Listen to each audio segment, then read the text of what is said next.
H.P. Lovecraft has become a cultural symbol in the last century and continues to be so in the 21st century. He has inspired all kinds of work in the horror genre. Comic books have also taken an interest in the cosmic horror and Cthulhu mythology of H.P. Lovecraft. Comics like Nameless, Fall of Cthulhu, Alan Moore's The Courtyard, etc. have taken significant inspiration for their stories, some of them being direct adaptations. When, in 2021, the fans of Dark House Comics Publishing learned that a comic series that blended Lovecraftian cosmic horror set in the last moments of World War II was developed, it was an instant point of intrigue for them. The story goes, it's near the end of World War II. Hitler has died by suicide. In the Pacific, some arrangements are to be made by the Allies, the Americans with the Axis, Japan. 2 Americans are involved in these final moments of the war. One is a Marine soldier, Ben, and the other, Katherine, is a spy. They are in love and have promised to be with one another after this brutal war ends, but their fate has something else written. Katherine somehow gets involved in the last deadly mission of the Nazis in Antarctica. The Nazis are in search of a Wunderwaffe, a wonder weapon, to unleash the last terror on Earth to finish it all. However, everything goes wrong, and cosmic horror and terror unleash upon cold and white Antarctica. Will Katherine and Ben be able to fulfill their promise and be together? It's the story of the Secret Land comic series released by Dark Horse Comics publisher, written by Christofer Emigard and art by Tomás Arias. The blending of romance, the World War II setting, and Lovecraftian cosmic horror make it a unique narrative of horror, madness, evil, and dread. Today we will explore this comic series and how it blends the unique cosmic horror of H.P. Lovecraft. But before we go into our explanation, we have a very small request. If you like our content, please support us by subscribing to our channel. This is a small click for you, but for us it means a lot. Thank you. Let's begin.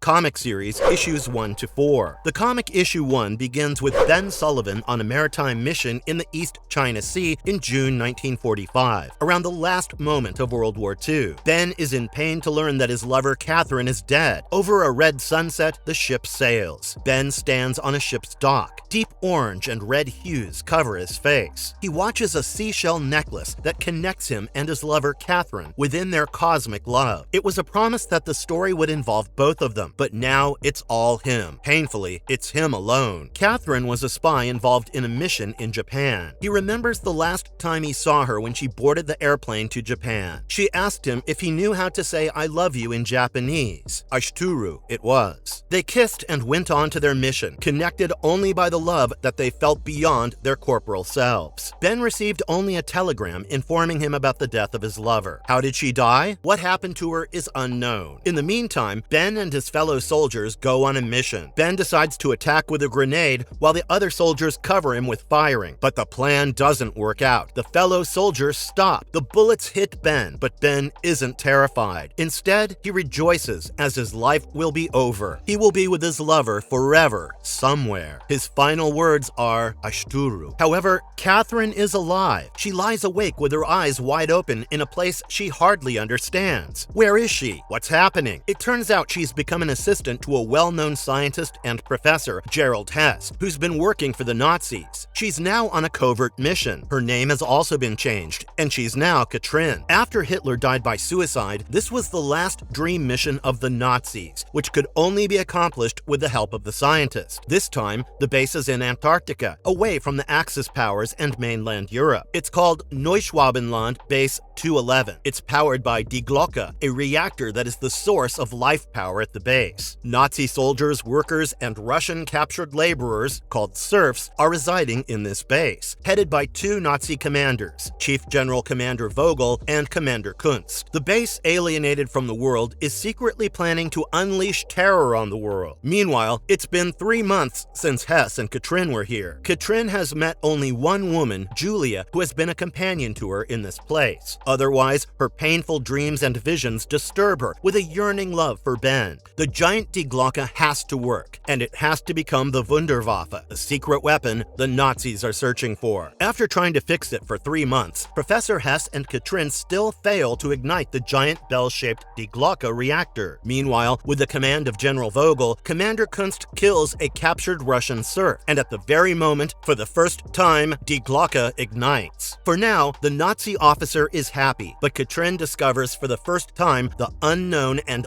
incomprehensible horror of Die Glocke. From the mechanical silver-looking reactor, it turned into a bloody, octopus-shaped giant creature-type form, full of red, orange, and blood hues. For the first time, the Lovecraftian cosmic horror is shown, hinting to both Katherine and the readers about what will come in the following issues. Just before the comic ends, Katherine, terrified by all of it, manages to send a radio signal about what is happening in Antarctica. At the beginning of issue 2, we see Ben Sullivan. Yes, he's alive and well. He doesn't die. He was saved, but he gave up his life and his hope, his love, and went to hide. But he doesn't know Katherine is alive. As we saw earlier in the comic, Katherine's radio signals have finally reached American soldiers. American soldiers interpreted the message and found the mention of Ben Sullivan and the word Aishturu. Ben knew that Katherine was alive and well all this time. While the Americans fear what's going on in the desolate Antarctica, they ask Ben if he'll lead a mission to Antarctica. Ben doesn't hesitate for a second. How can he? His love is alive, and she needs help. There's no doubt on his part that he will go and save her from the deep trouble that she's in. Meanwhile, the comic comes back to the cold and white Antarctic land. Julia and Katherine sit outside the base and have a conversation. Katherine feels more hopeless daily as she doesn't find any signs of help from the outside. Has her signal reached? Does Ben know? Will anyone come? Now, back in the reactor chamber, a scientist dies by plucking his own eyeballs. Reacting to this, Professor Hess confronts the scientist and asks, "What do you see inside the reactor?" The other scientist, in reaction, shows his plucked out eyeballs and makes a weird expression. In this jarring scene, one is reminded of the horror of what's coming. Professor Hess is angry about the reactor not working correctly, while Katherine slowly crumbles into more paranoia. In the following comic panels, Katherine goes to a place where she can rest after her work. Around that place, she discovers Julia is conversing with the Russian serfs. Is Julia making a plan? Talking to the serfs is strictly forbidden in the base. Why is she doing this? Meanwhile, the American soldiers with Ben leave for Antarctica. Now comes an interesting conversation in the comic book series between Professor Hess and Katherine. They exchange a conversation about their increasing paranoia and visions of the unknowable. At that very moment, Professor Hess expresses romantic interest in Katherine. Katherine is not romantically inclined towards Professor Hess. She tells him that she is fond of him, and that's it. Professor Hess knew that she was never going to love him. And how can Katherine? She loves Ben more than anyone. He's her reason to survive daily. If she forced herself to love Professor Hess, it would be a surrender, the final surrender. In the meantime, suddenly, Commander Vogel asked everyone to gather for a speech. In the hall, within the backdrop of a large Nazi sign, everyone is gathered only to find out that 2 Russian serfs are being hanged alive. What is the point of Commander Vogel? It turns out that they've found out about some Soviet spy, aka the American, whom they still couldn't understand. The fact is, if the traitor in the crowd doesn't come out, they will kill the Russian serfs right now. They start to inflict pain on one of the serfs. Startled by this, Katherine thinks of just surrendering, but Julia, at the last moment, quickly tells the crowd and the commanders that she is the spy. Commander Vogel tells the army to seize her, but suddenly a yellowish beam of light and force comes down the hall, piercing everyone's mind and body. Everyone is taken aback by this light beam. It's the release they've all been anticipating, that some have even desired, tells the narrator, and says Die Glocke is calling them home. Boom! Random people's heads are getting burst. Finally, the Lovecraftian elements come into the narrative. Nobody knows what's happening, but Professor Hess and Katherine knew about the reactor's unspeakable and incomprehensible effect. And now that the terror has been unleashed, what will happen to the world? What will happen to Katherine? Where is Ben and his army? The comic issue 2 leaves the reader in suspense. The first 2 issues of the comic take time to build its plot, style, and themes. Finally, at the end of issue 2, we learn about the looming horror of the series, the madness of Die Glocke and the mission of the evil Nazis. The writer and the artist have carefully planned out the world, hinting to readers at specific intervals. In the following 2 issues, the Lovecraftian cosmic horror will be the prime element. Its Cthulhu mythology, atmosphere, and madness will be unleashed in the series. Until now, it looked like humans had been at the forefront of the destruction of the world. But what if there's an element of evil force and power beyond our comprehension and understanding? understanding. Beneath and beyond the human shell lies a reality full of chaos, randomness, and terror, insignificant to the human life and mind. In our story, will the world succumb to this chaos? Or is there enough love in Ben and Katherine, aka Katherine, to obliterate this destruction and find their peace? The next 2 issues delve into this. Issue 3 starts off with a bloody fight. Julia fights with Nazi soldiers among the grotesque creatures who randomly take on the other humans. Meanwhile, Ben suffers from a headache. He has sensed that Katherine, aka his Katherine, must be in danger. He hurries to reach the base. In the base, the bloody fight keeps on going. Katherine knows what she has to do. She has to stop the reactor, Die Glocke. Katherine runs to the base reactor chamber, and Julia joins her. When she reaches the chamber, she's terrified by what she discovers. The reactor has become exactly what Katherine used to have as visions. The mechanical reactor has become like a blood-filled tree, with branches going off in different areas while dead creatures roam around. With Julia's help, Katherine goes inside to turn off the main switch, and the yellow beam covers her face. Meanwhile, Professor Hess also comes near the reactor chamber while fighting with the creatures. Finally, Ben and his army attack the base and find Professor Hess. Ben understands this is the professor under whom Katherine has been working,